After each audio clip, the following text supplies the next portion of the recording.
Welcome to Between the Poles, the podcast where we dive deep into the heart of the pole community. I'm your host, Caroline. Here, it's not just about the tricks and the spin, it's about the stories, the people, and the connection that make our community so special. Every episode, we sit down with pole artists, studio owners, and inspiring members of the community to talk about their journeys, challenges, and passions. So grab your favorite drink, get comfy, and let's get real. This is Between the Poles. Hi, Marie. Welcome to Between the Poles. I'm so excited to have you here today. How are you? Oh, hi. Thank you so much for having me.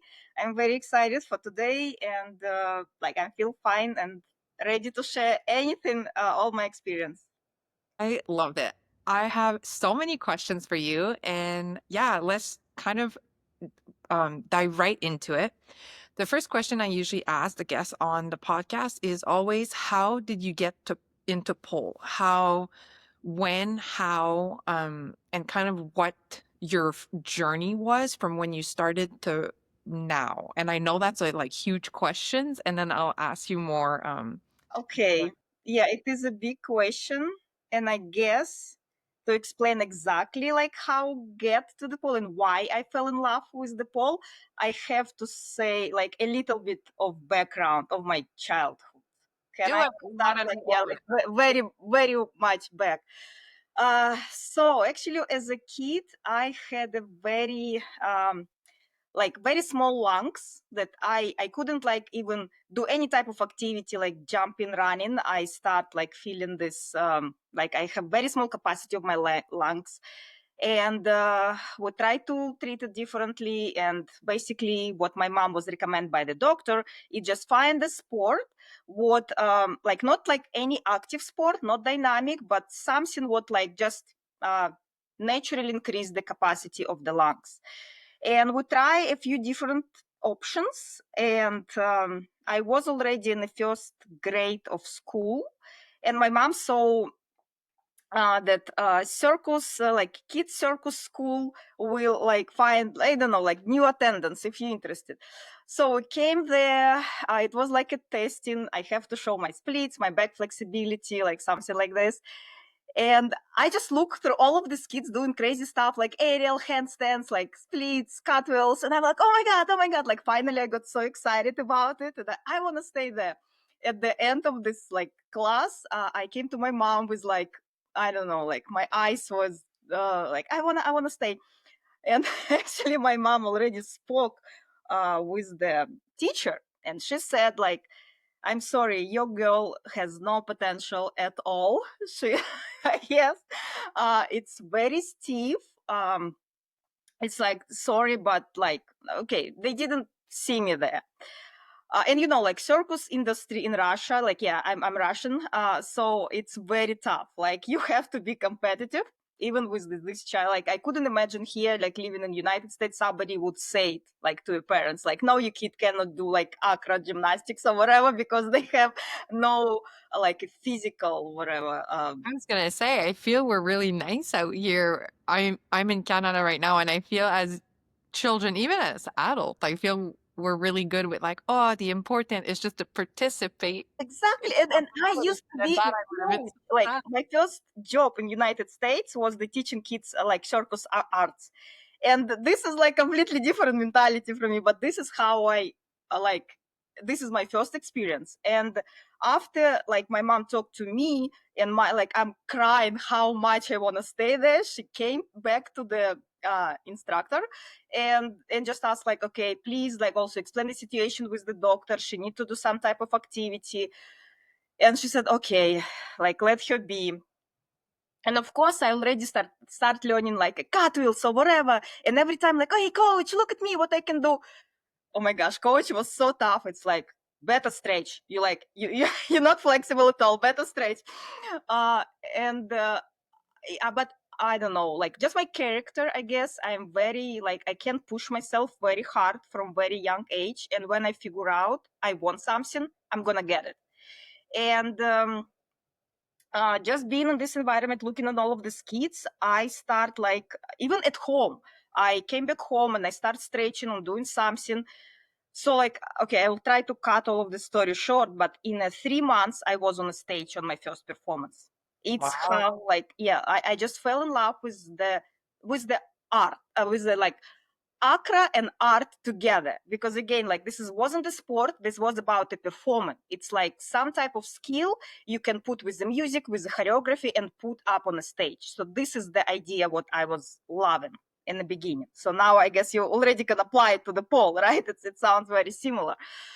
So uh so everything was good, but again, I guess the down part of this my tough character, and again, the instructor was also tough, so we were not getting along. We will fight at some point, and I quit at 10 years old. I was maybe 10 and a half years old when I quit. I didn't even tell my mom that I'm not going there anymore. Like, nobody was driving me. I was just walking to this. I was living in a very tiny town. So and doesn't matter how my mom, I don't know, spoke to me, like, maybe you want to come back, like, I never did. And I never did any type of sports until I was 21 years old. It doesn't mean I never tried, but I couldn't find anything so exciting. Like, I tried some, maybe just dance, just fitness, I went to gym, like, I don't know, I feel no attachment, like, to Accra. And then there was a like, changing point. So I was just going on the downtown Krasnoyarsk back then in Russia, and I met a girl with who we were practicing back then. And she was even older than me for one couple years. So I was about 21 years old, and I met her. And my question was like, "Oh, when you, like, stop doing Accra, like circus Accra?" And she like, "Oh, what do you mean stop? I'm still doing it, and I'm like trying for third year in a row. I'm trying to get to, like, circus academy."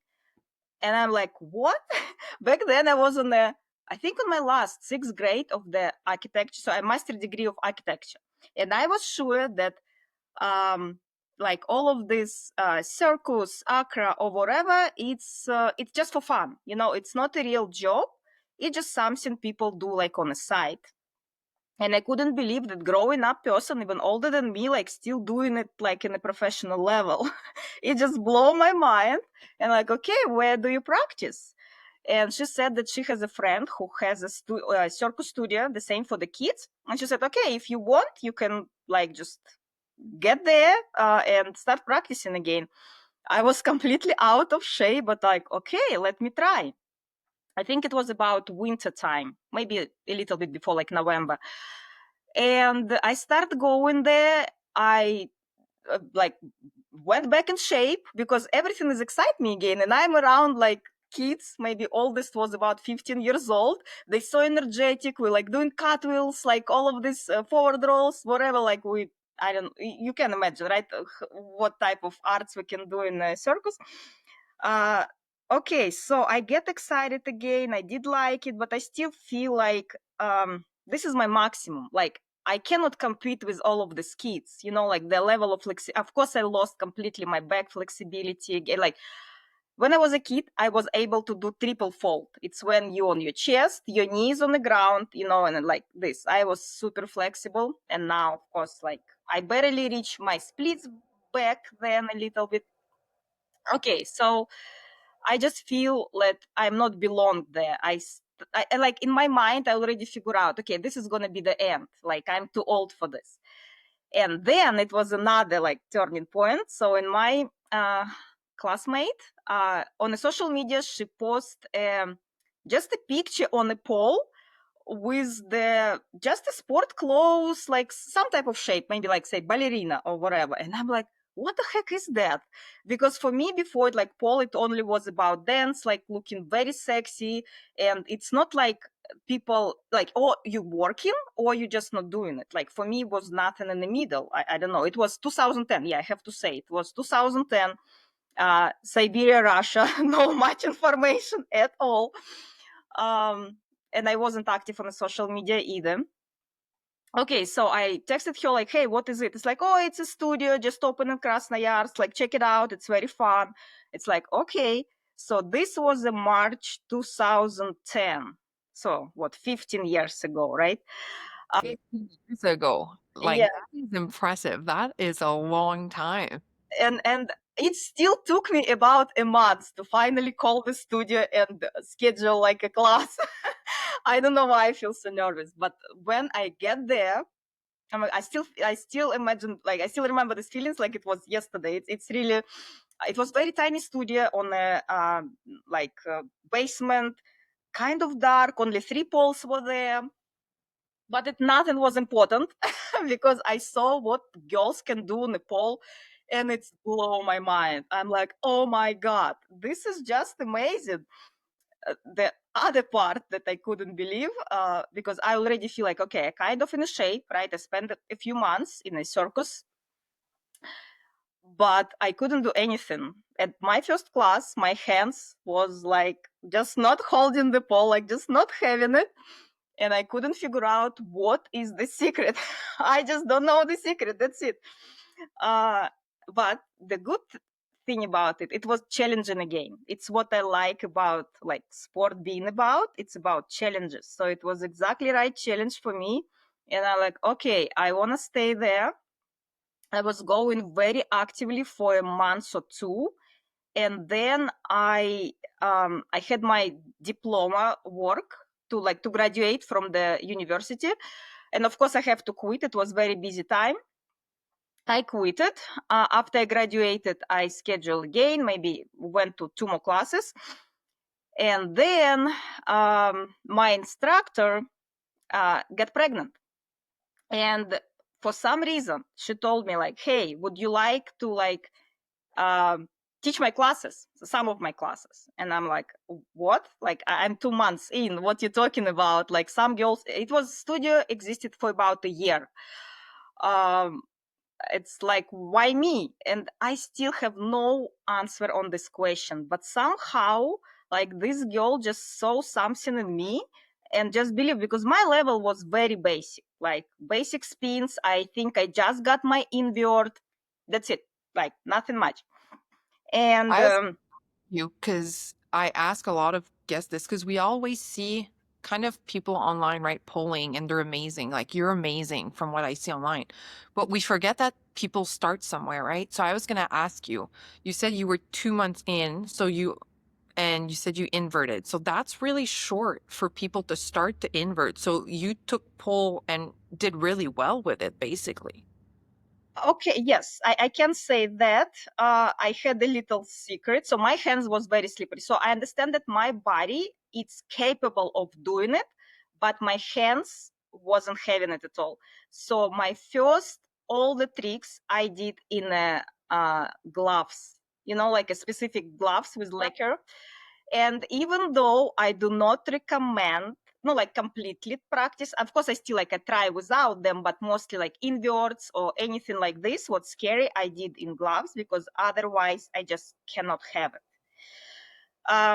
So it did help me to just like build up my strengths, even the technique, even though if we talk about it later, a lot of things I was doing wrong.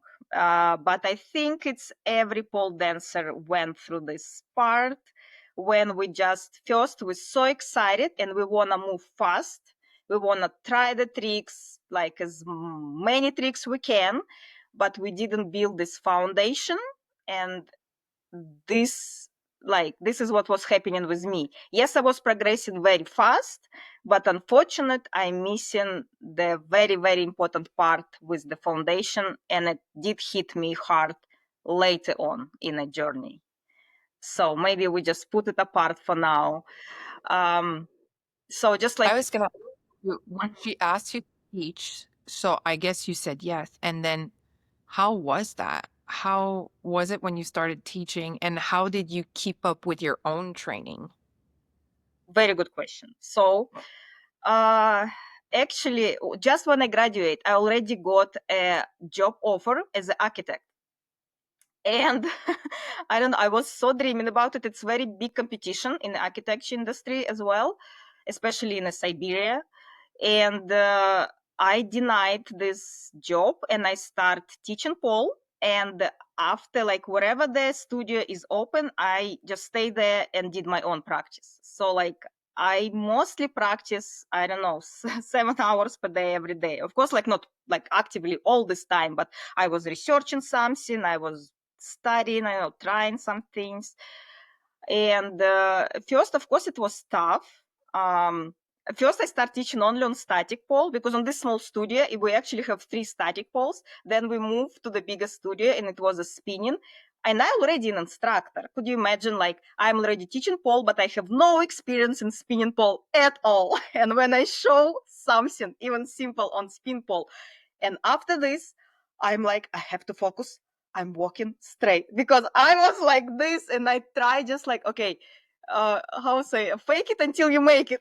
I guess was my story, because I just trying to do my best. Of course, I did some mistakes, and so I have to say that first teaching was hard. It's only very, very beginners come to my classes who like didn't know my story, because who knew. And I totally understand. Like, imagine you in this place where you doing something for a year, and then some new girl who only do it for 2 months start taking like teaching classes, and like you're supposed to come to her.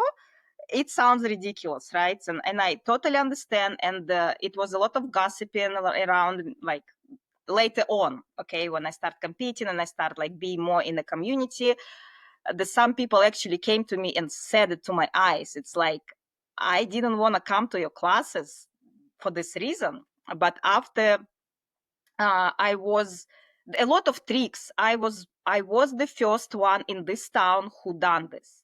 You know, like it's social media became a little bit more popular, like Facebook back then, and someone through on like United States or wherever in the world, like start posting something like, oh my God, how to do it? And usually it was just a picture, not a video, and we all like try and figure out something.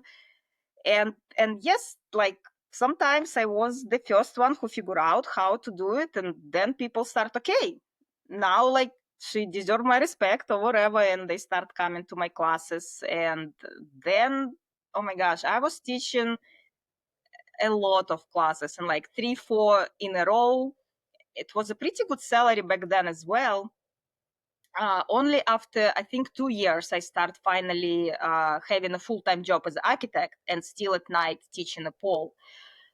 So it was tough time, but I was loving it, because it's like a hobby what bringing me exercise, right? My like physical activity, it's bringing me money, fun. I start competing. It's the 2000, oh my gosh, 10 or 11, maybe end of 10 or beginning of 11.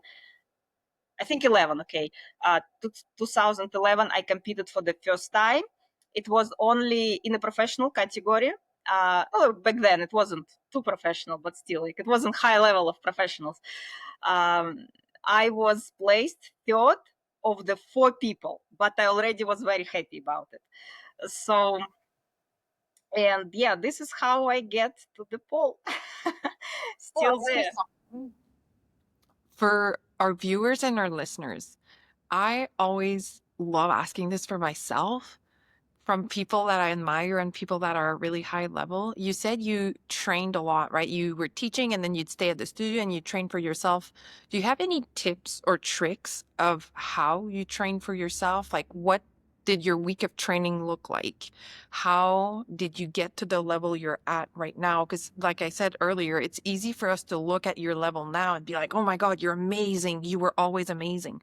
But we forget that you started somewhere, right? So, how did you go from kind of a beginner and you said, like, oh, I would teach myself tricks? Can you kind of tell us more, like, how much flexibility were you training? How much tricks were you training? How long did it take you to hit kind of those big milestones where you started thinking to yourself, like, oh, I'm actually really good at this. And if I keep this up, I think I could live off of this? Okay, yeah, the funny thing that I actually never hit this thought. I mean, it's a Russian mentality, because it's how we grow up. Like, you're never good enough. You're never good enough. And like in one like side, on one hand, it's good. It's always pushing you forward. From other way, like you're never satisfied, and you could hit a mental breakdown that I also had in a not so long time ago. So I also can tell about it later. And oh my gosh, like, if you're asking me how my training plan looked like before, It was no plan. It was just a mess. I was just doing it to get better without any thought. Okay, I have to tell it. So like everything I did, it was wrong. It just like I learned from my own experience. There was no teacher who could teach me, who could tell me like, hey, you have to be smart. Don't work harder, work smarter. No like information online, no courses. Right now you can open like YouTube and find so many like actually useful information and just start trying something with at least some guidance. So I didn't have any type of guidance, and the first problem I start experience, because it's constant like grip, and I didn't do any self massage, any recovery. I didn't go to like physiotherapy, like nothing like this. And I think after a year of this like crazy active practice, my hands start getting numb, and I start waking up with like completely fist like this, and it was very difficult. Like this too was opening, but this too, I need like about 20 minutes to kind of massage and open it. And already this is my first thought that, okay, I guess I have to quit. uh, then I start going to the therapy, and it did help me a lot. So first, it's about practice one side, so everybody telling about it, but I mean, even like you can tell about it, but do you really doing it? This is another story.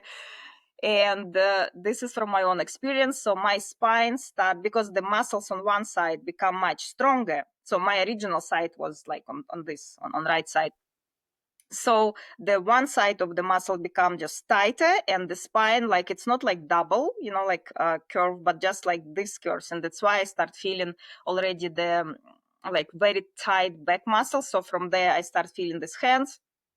So I start going to massages, to different type of physiotherapy, and it did went like better. Then I start practicing less, so maybe like 3 times per week, no more, not every day. I start taking a breaks, start massage, like if I can massage some like self massage, it's really important. So by this day, it just, I feel like it's saving me. Like when you don't have money for any therapist or whatever, you can help yourself for sure. So I just try to relieve if I have some signals from my body. These days I finally can read them.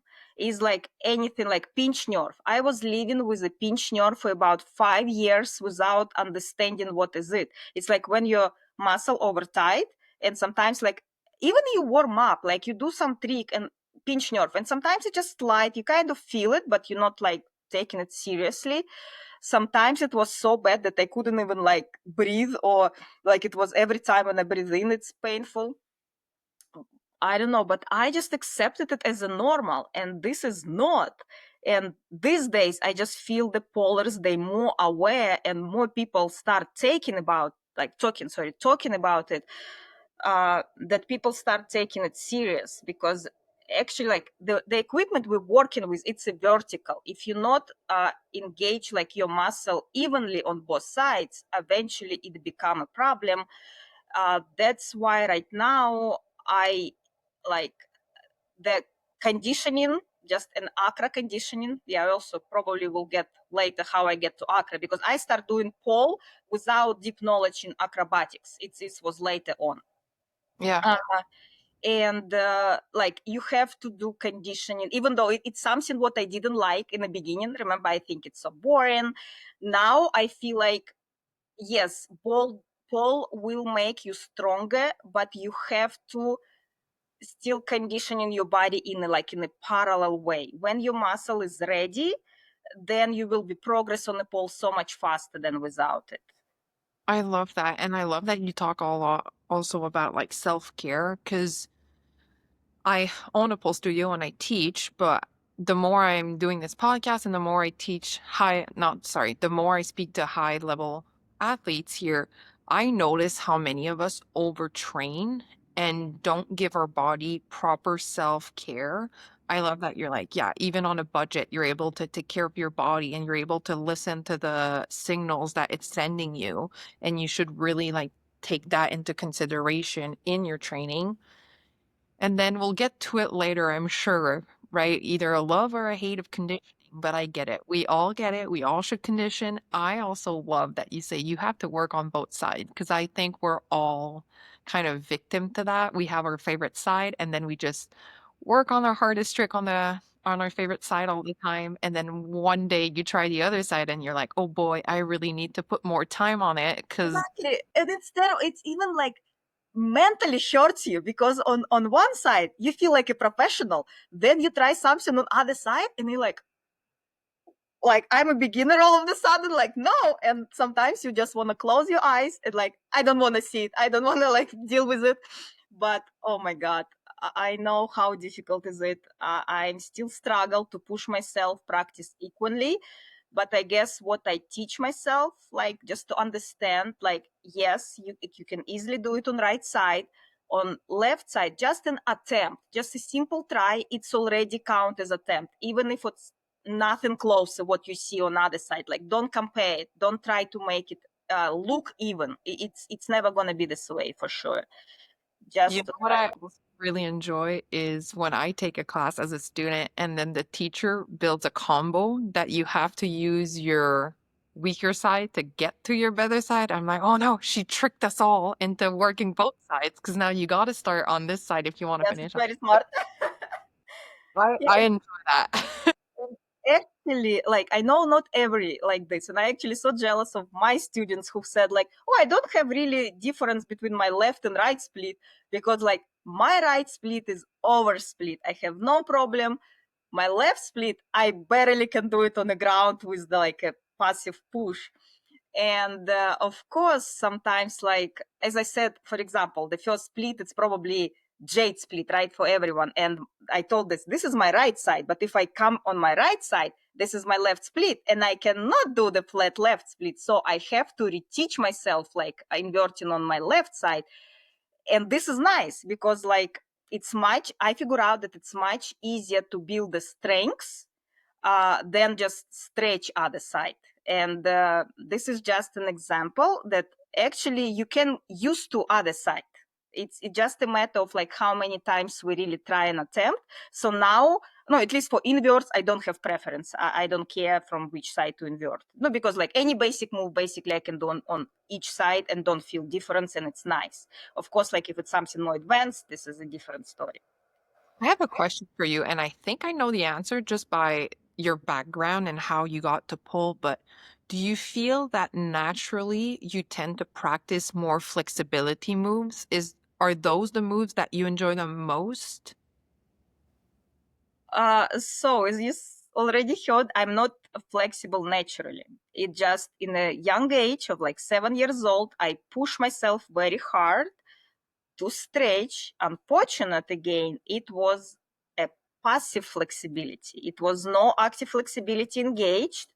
It just was very like soft muscle tendons, wherever. And I get to this like very flexible level, especially with my back. But after what 10 like 11 years, almost 12 years of break, right, doing nothing, of course I lost all of my flexibility and I didn't get back easily. Like my back still not there, and like I'm very how say average. It was my back flexibility, like nothing crazy at all. Splits, thanks God, I did, especially again my right split, my middle and the pike, I guess this is the best. But again, all the 5 last years, I really start like practicing it differently, engaging more active flexibility, and it did help me to stay like with it. Because every time before, when I stretch only passive way, uh, as soon as I take a break for any reason, like I'm sick, I depressed, I don't know, like I don't want to practice, I took a few months break, and then I start stretching and I feel it's gone. It's again like I have to start from the beginning. So I wouldn't call myself as a naturally flexible person. Like it's not at all. Um, Are those the moves that you enjoy the most? If you train for yourself and just for fun, what would you be training? Balances, I guess, right now, because I didn't tell yet. So like I start practicing my hand balancing. I think at 25. So like 4 years in pole, right? I start doing 4 years in pole. I start doing like taking hand-to-hand classes, hand balancing, and then I start integrating it to the pole. So now I really like any type of geometry. Okay, even like I would say this before, I was very excited about any type of splits. It's like new split on a pole, and this is already excite me. Now, because also my background is an architect, I guess, I don't know, because like split is just a straight line, right, most of the time. So now I like all different angles what you create with your body, like especially again I like doubles because it's more lines to create with. So yeah, I'd say right now my favorite practice, it's a double because it's fun. It's another like brain what can work together with you. And if I only by myself, then it's still gonna be just creating shapes on a pole or by the pole, something like this. So this is my favorite. I to kind of move on as well to kind of a bit of your online presence, because at the time of recording, you're over 100,000 people that follow you on Instagram. And I just wanted to see and ask you, how did that start? When did you start on Instagram or on social media? And when did you see kind of a mass following happening? Okay, so I start my Instagram 2014 August, and I feel like it's a little late, and I feel pushed because everyone have it already, and I don't know, I registered it just because like it was mainstream back then, and like everybody done it, and I still didn't, and I'm like, okay, I will do it, but I wasn't posting much. It actually was already a time in 2015. I'm gonna start traveling. It's like another part of my journey. I became an artist. Like I did a performance for money. I started traveling, and it was more about like share the travels, something like that. It wasn't like too much about Paul, I would say. And I have, I don't know, maybe 500 followers for a while. Like the Instagram wasn't popular at all until I think I moved to United States permanently in 2017 I moved, but maybe in 2018 when I started competing in pole again, because I was quitting pole for maybe like not completely, but like I wasn't like teaching classes. I was taking it seriously, just like for fun sometimes. So from 2018, I started building my Instagram again because I started competing. I started share more about pole, and then it was the first, I guess. Uh, Basically, maybe 10 times it was. So it was 500, then it was 5,000. So this is first jump. Um, the next, it was maybe 2000, like 2020, when I started sharing some conditioning. Like everybody was practicing home this time when but I didn't teach online. I don't know, like it still was, I always was behind. That's what I'm trying to say. Like I always behind the like mainstream, whatever. It's like it's not about me. I just like I share what I feel I want or whatever. I never follow any trends, and that's why I guess so. It was difficult to build Instagram. It's what I'm again trying to say. So, but it was a pretty big jump again, maybe to like 30,000. Um, Pretty quick. It's like really there's some like even small tutorials, conditioning really help, of course. And then another the when Instagram really start competing with TikTok, and some reels just go viral for no reason. I feel like literally no reason, and a few of mine get the same attention, and it's how I get, yeah, like I don't know, to 90 or something, and then it's will slowly up. But I have no idea who follow me. Sometimes I feel like it's just not even the real people, because the viral videos, they bring you very weird auditory, right?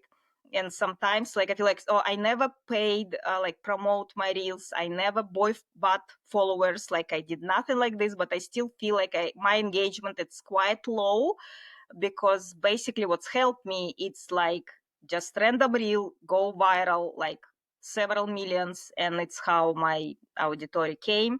So I still hope it's real pollers following me. And maybe not only polars, okay, because I'm like polar and the acrobat at this point, so it's also like some acrobats, I'm sure. I think there's also a lot of people that, at least from what I noticed, a lot of people that just enjoy watching pole. They might not be a gymnast or an acrobat or even do pole, but it's something beautiful to look at, and I feel it comes across really nicely on Instagram and TikTok. Those kind of short videos, reels, and things like that. Yeah, it's just so beautiful to watch somebody do like a combo, and yeah, I just enjoy it. I also kind of wanted to go to my next question that kind of comes naturally, is that you do have now your own platform, your own brand, and I wanted to ask you, when did that start? How did you come up with the idea? Can you tell us about your brand for our viewers and our listeners that So are you're talking about knee pads, right? Yes. Yeah, okay, because any other platform I still don't have, and I'm so behind. I know, like, I should doing it. So it's another story, I guess. Again, about I so want to organize all of the knowledge I have and finally share. But because I have so much to share, sometimes I get overwhelmed. And because of my knee pads, what's going on for actually over the year right now, it took all my attention, and I just pause everything else. And yes, this is like my main baby for now. This is my knee pads, and thank you for asking. Actually, I really appreciate it that I can talk about it. And then for our viewers and our listeners, so Marie has her own brand of knee pads. Can you tell us, why did you want to have a brand of knee pads? What was the process like? And where can we get them? Okay, so let's start like how the process started, and again about like Russian mentality, because we're like, you cannot. Oh, and again, it's not only Russian mentality. It's also, remember when I started competing, it was like 2011, 2013, when I feel like the social media was sick about like everything has to be perfect. Like you cannot show that you hurt, then you like something. And when I started competing, of course, I was competing with no knee pads, because for me, like just uh, show your skills in a knee pad. So knee pads, it's something you can wear in a gym, like, right? But on a stage, you have to present yourself in the best way. And of course, I became professional performer. And this is another thing, like I can't perform with knee pads. It just like, I can't. People like pay money to watch my performance. And, but when you get older, smarter, and figure out that your knee will not handle it forever, unfortunate, you start thinking like, okay, where is the solution? I need something what I still can like can't be protected, but be on a stage and it looks nice. And this is how it started.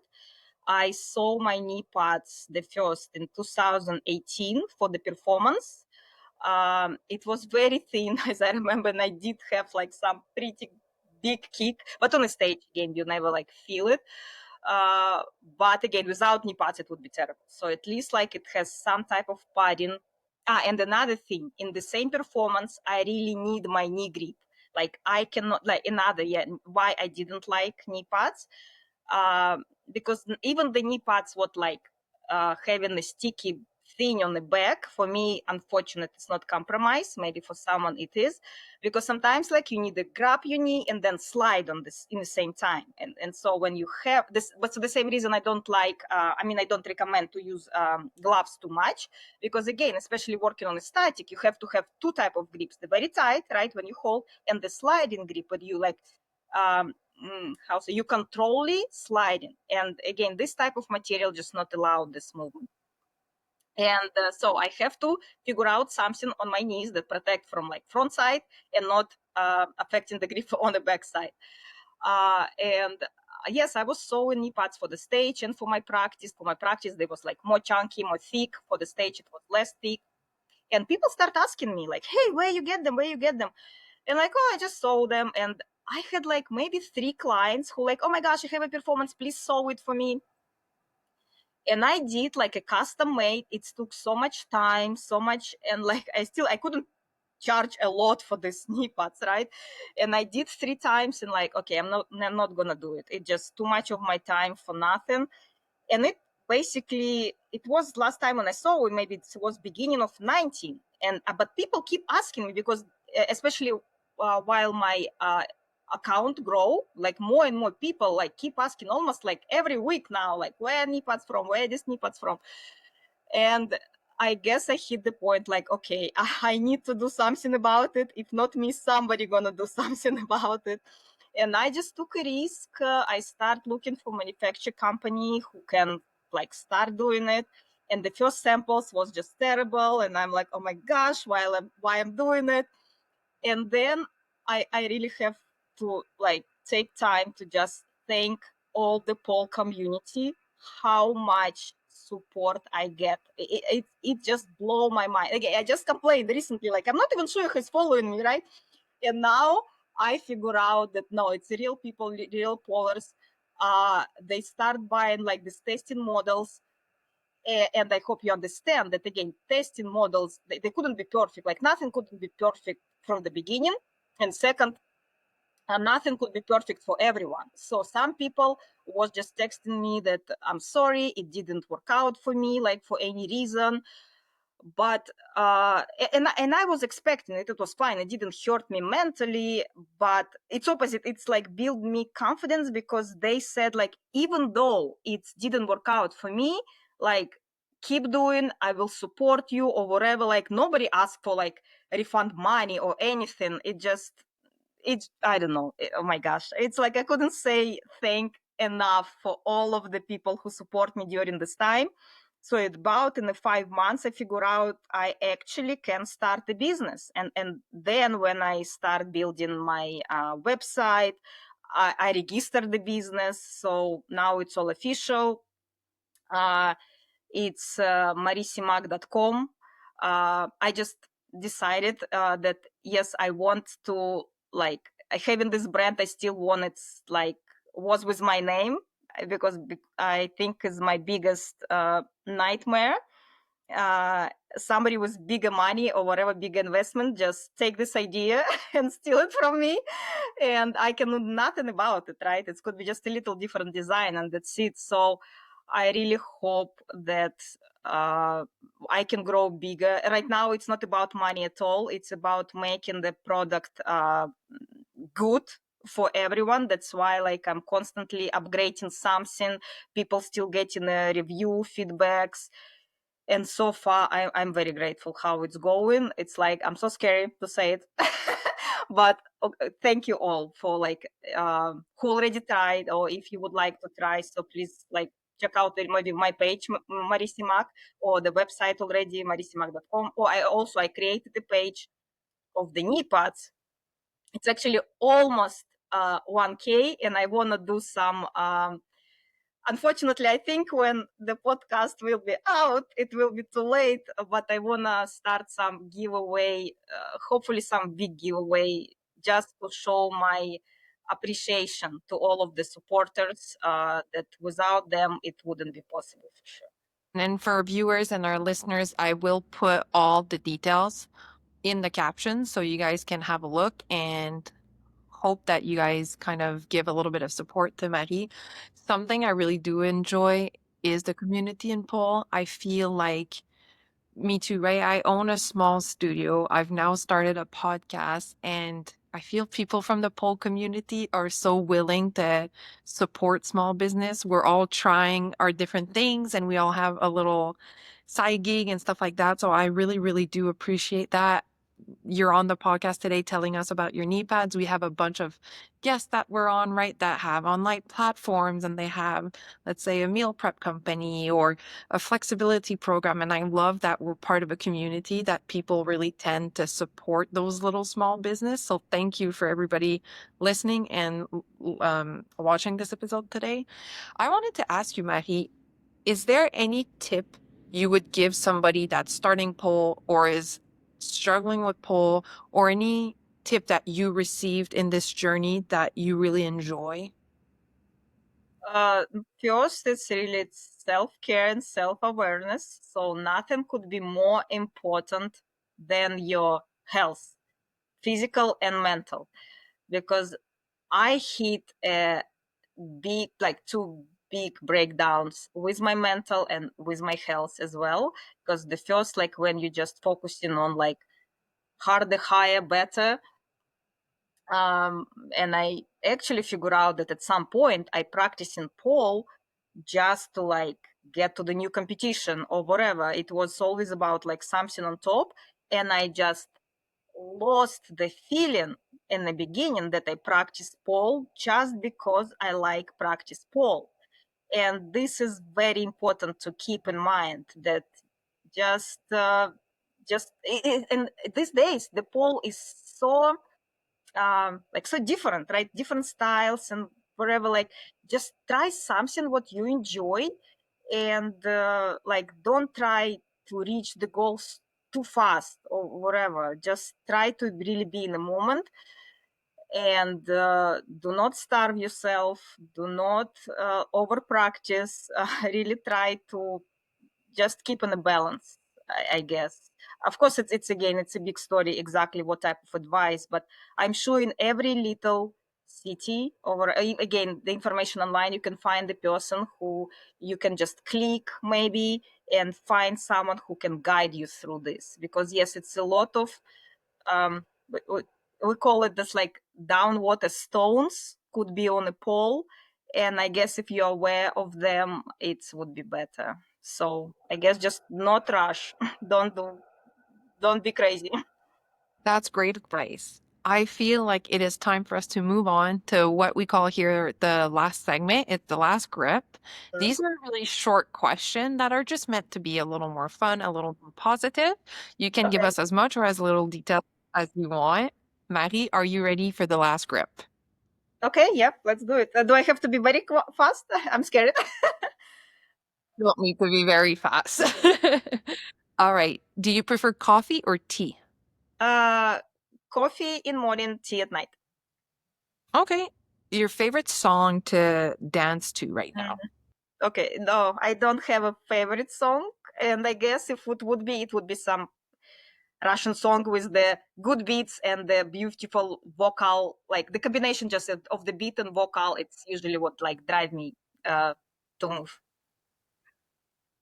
Your most love pull outfit or accessory? You have to say your knee pads. You put so much Yes, love into them, you have to say your knee. thank you. Because it would be sound so cocky if I would say it. Yes, for sure, must have. My style, they go my style knee pads, must have. And the outfits, oh my gosh, I still I like feeling comfy, and maybe I didn't discover my favorite pole brand yet. So if anyone wanna reach me out, please reach me out because I feel like I just like Puma, Nike, like whatever. I buy just a good quality clothes and hoping it will work on the pole. Okay. Heels or barefoot? Both. I cannot choose. I'm sorry. I like both.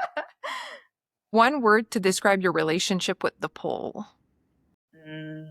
Passion, Spin or static? static. Choreo or tricks? Morning practice or evening practice? Not early morning practice. Okay. Love or hate conditioning? Unfortunately, I have to say love conditioning, even though I start from completely opposite. Can you tell us one or two polers that you really enjoy watching pole? Oh, this is. I'm sorry. Like, can I just say a little bit long about it? Because like it's very difficult for me because I'm around for a while. It's just so many people to choose from. It's very difficult. So, oh my gosh, I don't know like who would be my pick. I would pick Evgeny Grishilov because it actually was my first workshop back then in 2010, what I took, and he gave me a lot of inspiration. The second I just mentioned all of the angles and lines. So every time when I look at, oh my gosh, like how I didn't come up with this idea, it's so perfect. So he always gives me these feelings. The second, it's my friend, and we are completely opposite. She's a dynamic. It's a Dinika Minton. She's dynamic. She's back flexible, and I am not back flexible and not dynamic at all. But she's always like pushing me get out of my comfort zone. And this is another thing what I do recommend for everyone. You cannot grow without pushing yourself a little bit out of comfort zone. So this is very important, even though she's completely different. I also took her workshop even before we became friends. And I really like her perspective also, not only in a sport, but in a, like she combined, it's another thing what I like, she combined like telling the story through performance. It's not only about like physics. And actually, I'm very excited about her upcoming competition. It's gonna be in end of February, so maybe it will be already out. So please check it out. It's gonna be a double routine on the pole art. I think British, like UK pole art. So Google it and look. It's definitely will worth it. Oh, and then, okay, I'm sorry. Could I say another word? It's actually another guy who blew my mind. Like recently, last year, I was judging a competition in Mexico. He's not famous at all. So if you can just check his out Instagram and follow him, he's like 100% worth it. Oh my gosh, his name is wait, how I can forget it? I write it down. One sec. Hector. Oh, I remember it now. So Hector Serna. Hector Serna. So on Instagram, or maybe we can put it here. He like why he's blown my mind. He's very athletic, very flexible, very artistic, and his musicality, like understanding the music, is just over top. So he's doing both exotic and sport, and this is again who I am. I like both. So the combination of this, like his performance, is just like grab all my attention. So definitely worth it to check his page out. Great. Can you tell us your least favorite move? Dynamics. Every time when I do anything dynamic, I have to like, I'm gonna do it, and I know I can do it. It just every time stress me out. And your favorite move? Again, splits. I feel very comfortable with any type, all of the splits on the pole, and the balances around the pole. All right. Well, thank you so much, Marie, for being with us today. This was such a good chat. And then, yeah, I'll put all the information for people to be able to find you and find your brand in the caption. And then thank you so much for being here with me today in Between the Poles. Thank you so much for having me. It was very fun. I'm really happy. Thank you so much for tuning in to Between the Poles. If you enjoyed this episode, don't forget to subscribe, leave a review, and share it with your friends. Stay connected with us on social media, and we'll see you next time right here, Between the Poles.